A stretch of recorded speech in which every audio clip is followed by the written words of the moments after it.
एक महात्मा कथा में कह रहे थे, आज की तो बात छोड़ो, त्रेता युग में राम जी जब भरद्वाज ऋषि के आश्रम पहुंचे, उन्हें जाना था चित्रकूट, तो आगे के रास्ता उन्हें पता नहीं था, तो उन्होंने कहा हमें कोई साथी दे दो। तो उन्होंने आवाज लगाया आश्रम में, भाई किसी को चित्रकूट की मार्ग पता हो तो आ जाओ। बुलाए थे 2-4 को, आए 50। सब कह रहे हम देखा ही मग, मैंने देखा है मार्ग को। वो कहता है नहीं मैंने देखा है, इससे ठीक मैं जानता हूं। वो कहता है नहीं उससे अच्छा मैं जानता हूं। चलने वाले हैं उसमें 3 और रास्ता दिखाने वाले हो गए 50। सबके रास्ता आपस में बाजता है।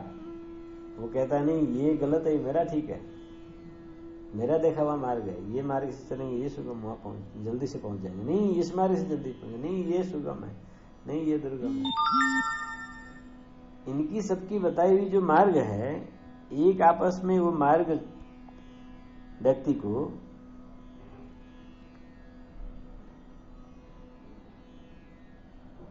सहज नहीं है।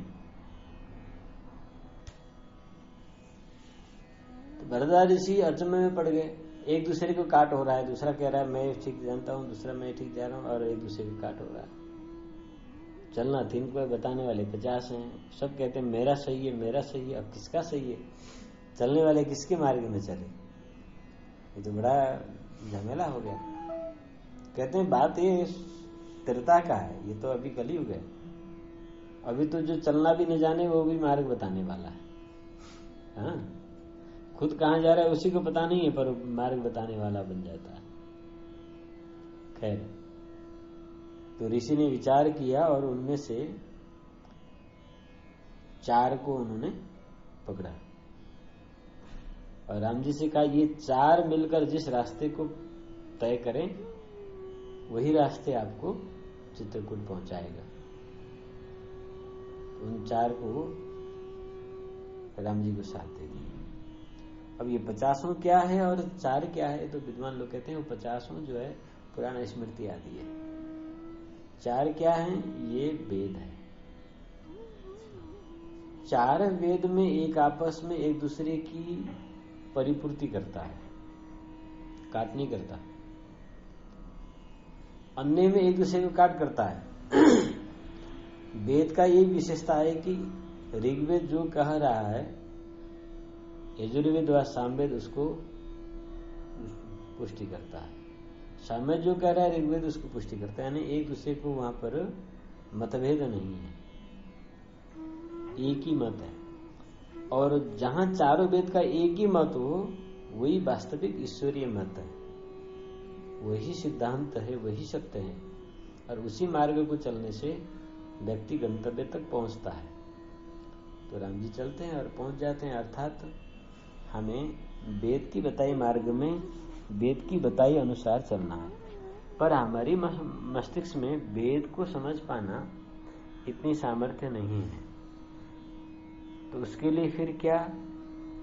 श्रोत्रिय ब्रह्मनिष्ठ, यहां 2 बातें हैं, श्रोत्रिय और ब्रह्मनिष्ठ।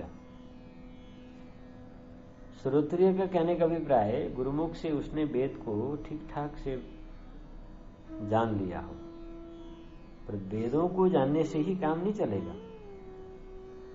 ब्रह्मनिष्ठ ईश्वर में अनन्य निष्ठा रखने वाला होना चाहिए। लोग शास्त्र अध्ययन तो खूब कर लेते हैं, वचनों हर वचन में शास्त्रों का प्रमाण घुसा के बोलते हैं। उपनिषद में ये लिखा है, पुराण में ये लिखा है, स्मृति में ये कहा है, वेदों में ये कहा है, ये हर बातों बात में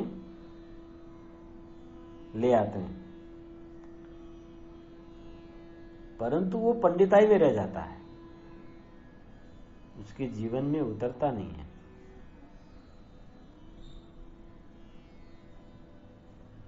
और ऐसे लोगों को इसीलिए कबीरदास जी ने कहा, पोथी पढ़ पढ़ जग मोया, पंडित भया न कोय। बड़े बड़े ग्रंथ पढ़ के विद्वान तो बन जाता है व्यक्ति, पर ज्ञानी नहीं हो सकता। इसके लिए ब्रह्मनिष्ठ होना जरूरी है। तो श्रोत्रिय हो, तो श्रोत्रिय कहते ही यहाँ एक चीज क्या जानना चाहिए, परंपरागत समझना चाहिए। श्रोत्रिय का विग्रह सुनना, क्या सुनना, वेदों को, भेद को सुनना, वेदों को, ज्ञान को जानना। तो सुनना तो किसी और से होता है, तो किससे सुनता है, वो गुरु से सुनता है, इसीलिए इसकी नाम श्रुति है। गुरु से गुरु से गुरु से शिष्य, गुरु से शिष्य, गुरु से शिष्य होते हुए ये आ रहा है अविच्छिन्न रूप से, इसीलिए इसका नाम श्रुति है। इस प्रकार से अविच्छिन्न जो परंपरागत आ रहा है वो देश काल परिस्थिति के अनुसार हमारी समय सापेक्ष बनते हुए सुधारते हुए आ रहा है। जिस समय काल में जिन लोगों को जैसा समझना चाहिए उनको वैसा ही समझाया जाता है, समझे ना। आज कलिकाल है तो आज हमें कलिकाल में कैसे भगवत तत्व को और साधना को समझना है उसी प्रकार से होगी, न कि सत्ययुग वाला होगा। इसलिए परंपरागत ज्ञान का विशेषता यही है, समय अनुसार वो हमें समझाने का क्षमता रखता है।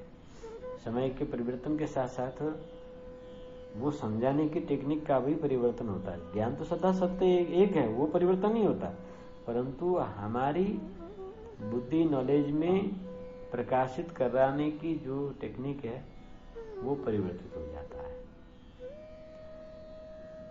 ऐसा नहीं है कि सपना में ज्ञान हो गया है दूसरे दिन से वो गुरु बन के चल दिया। इसीलिए मोक्ष प्राप्त करना चाहने वाला व्यक्ति को हमेशा परंपरागत आचार्य को आश्रय लेना चाहिए। परंपरागत आचार्य वो ज्यादा कुछ न जानता हो तो भी श्रेष्ठ है, परंतु अपरंपरा से युक्त मनमुखी व्यक्ति बहुत कुछ जानता है तो भी धोखा है। इसलिए परंपरागत आचार्य को ही सानिध्य में होना चाहिए। और इसके साथ साथ ही वो ब्रह्मनिष्ठ भी हो तो सुन में सुगंध हो जाएगा। सोने में तो कोई गंध होता नहीं, बहुत कीमती है, पर खुशबू नहीं आता। चंदन की तरह खुशबू आ जाए फिर क्या बात थी, है ना। तो ब्रह्मनिष्ठ यानी भगवान में अनन्य निष्ठा रखने वाला, परंपरागत संत हूं अर्थात श्रोत्रिय हूं और ब्रह्म में पूर्ण निष्ठा रखने वाला, अनन्य निष्ठा रखता हूं, ऐसे आचार्य के चरण में लेकर हाथ में संविदा चले जाना चाहिए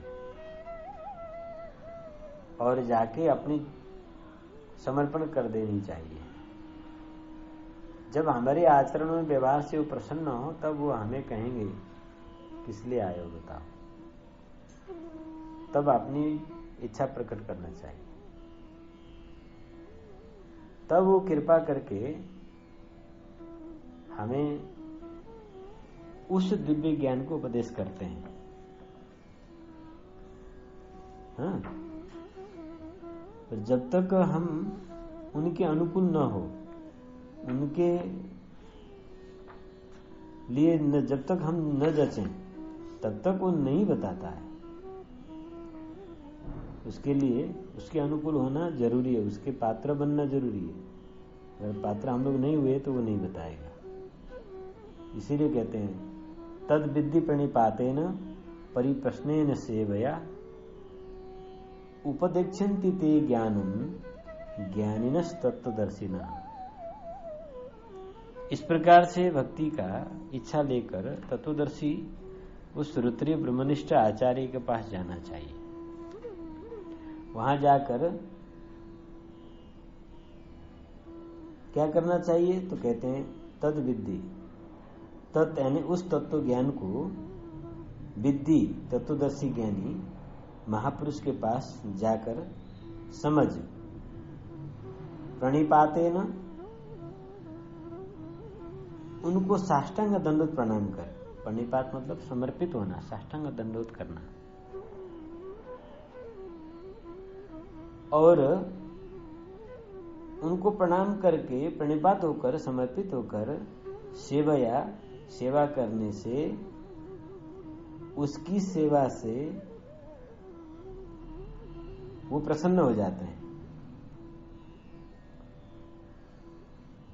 जब वो प्रसन्न हो तब सरलता पूर्वक प्रश्न करने से, परिप्रश्नेन, सरलता पूर्वक प्रश्न करने से ते माने वे जो हैं वो तत्वदर्शी पुरुष, तत्वदर्शी न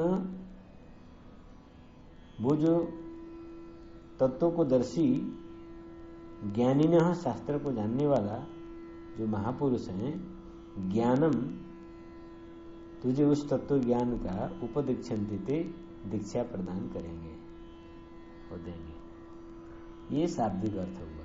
अब इसको सामान्य रूप से हमें क्या समझ, तद्विधि प्रणिपाते ना, विधिवत उनको सानिध्य में जाकर खुद को समर्पण कर देना चाहिए। ये वो चीज नहीं है कि बनिया के दुकान का सामान वहां जाके हमने पैसा दे दिया, पसंद आ गया तो खरीद लिया, नहीं आया तो नहीं खरीद लिया, ऐसा नहीं है।